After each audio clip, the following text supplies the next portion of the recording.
ఈ రాష్ట్ర ముఖ్యమంత్రి జగన్మోహన్ రెడ్డి యొక్క ఘనతలు, ఆయన సాధించినటువంటి ఘనతలు ప్రతిరోజు కూడా మనం తలదించుకునే విధంగా ఉంటాయి. సాధారణంగా మన రాష్ట్రం ఏ రంగంలో అయినా ఇదిగో ఈ రకంగా ఘనత సాధించింది, ఇంత మంచి పేరు తెచ్చుకుంది అని గర్వంగా చెప్పుకునేటటువంటి పరిస్థితులు ఉంటాయి. సాధారణంగా గతంలో చంద్రబాబు నాయుడు గారు ముఖ్యమంత్రిగా ఉన్నటువంటి సమయంలో ఆ రకంగానే రకరకాలుగా వివిధ రంగాల్లో ఇదిగో మా రాష్ట్రం ఎంత గొప్పగా ఉంది, అంత గొప్పగా ఉందని చెప్పి గర్వంగా మనం చెప్పుకుని తిరిగేవాళ్ళం.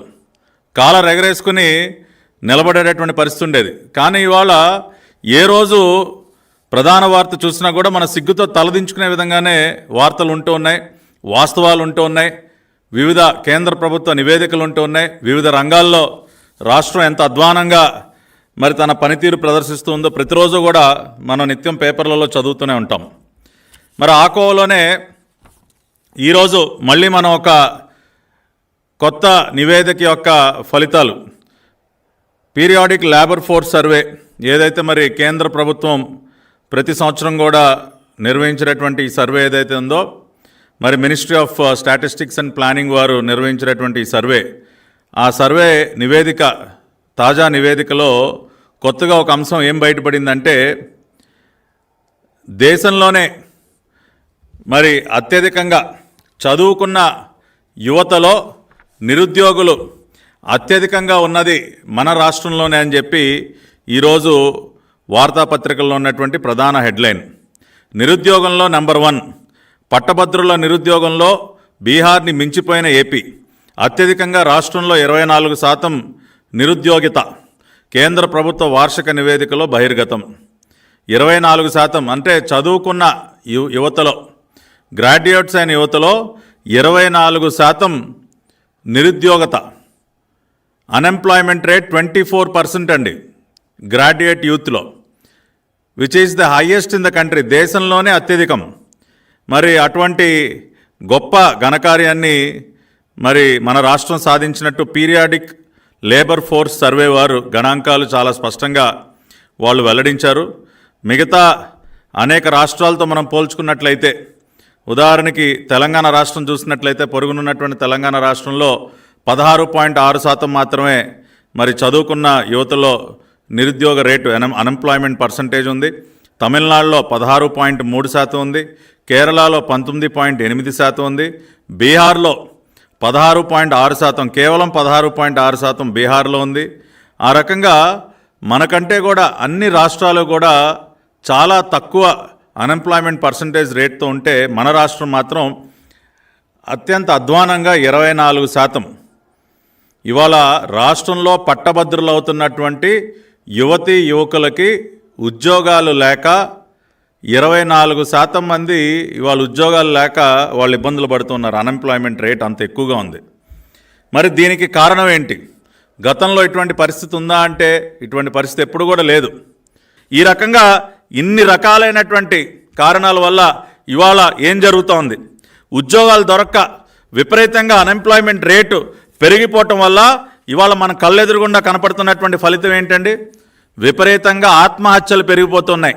ఈ మధ్యనే విడుదల చేసినటువంటి ఎన్సీఆర్బీ రిపోర్ట్ ఒక్కసారి కనుక మనం పరిశీలించినట్లయితే, national crime records bureau NCRB వారు 2022 లేటెస్ట్ నివేదికలో మనం చూసినట్లయితే 2019లో 214 మంది, 2020లో 358 మంది, 2021లో 409 మంది, 2022లో 364 మంది, 2023లో మరి విడుదల చేసే వరకు దాదాపుగా 400 మంది. దాదాపుగా ఈ 4 ఏళ్ల కాలంలో 1745 మంది నిరుద్యోగ యువత ఆత్మహత్యలు చేసుకున్నారు.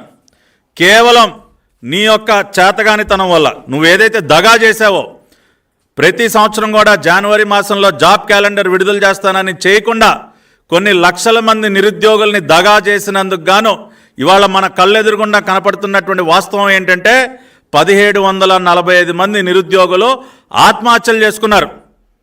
ఇవాళ దేశంలో ఇంకా అనేక రాష్ట్రాల కంటే ఇది చాలా అధికం.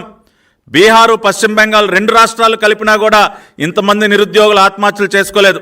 ఇంతమంది ప్రాణాలు బలి తీసుకున్నటువంటి నరరూప రాక్షసుడు నువ్వు జగన్ రెడ్డి.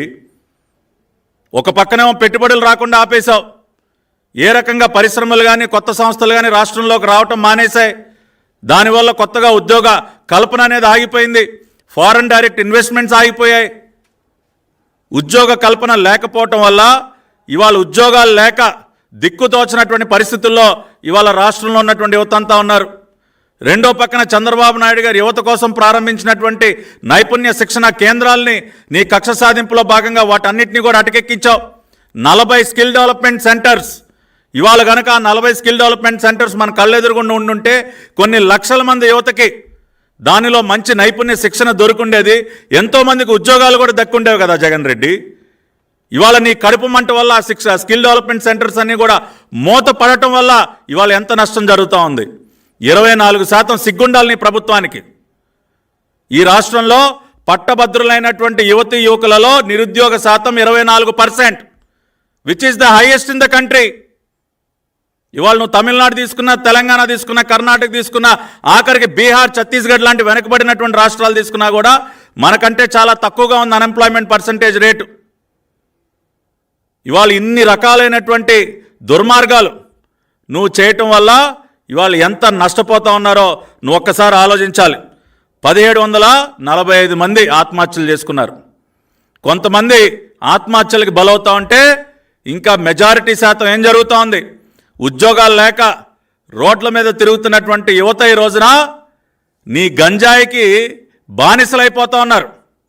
ఒక పక్కన వాళ్ళకి ఉద్యోగాలు దక్కకుండా రకరకాలైనటువంటి పనులు చేసావు. రెండో పక్కన ఏం చేస్తూ ఉన్నావు? వాళ్ళని నీ గంజాయి వ్యాపారానికి బలి చేస్తూ ఉన్నావు. ఇవాళ ఉద్యోగాల మాట దేవుని ఎరుగు. బ్రహ్మాండంగా నీ గంజాయి వ్యాపారం సాగుతుంది కదా జగన్ రెడ్డి రాష్ట్రంలో. ఇవాళ దానికి ప్రధానంగా కస్టమర్స్ ఎవరు? ఈ రోజున కాలేజీల్లో చదువుకునేటటువంటి యువతి యువకులే కదా. ఆఖరికి స్కూల్ విద్యార్థులు కూడా దానికి బానిసలు అవుతూ ఉన్నారు. ఒక పక్కన వాళ్ళకి భవిష్యత్తు లేకుండా చేసి రెండో పక్కన నీ గంజాయికి కూడా వాళ్ళని బలి చేస్తూ ఉన్నావు. ఇవాళ దేశంలోనే అత్యధికంగా గంజాయి సాగు జరుగుతున్నటువంటి రాష్ట్రం ఆంధ్రప్రదేశ్.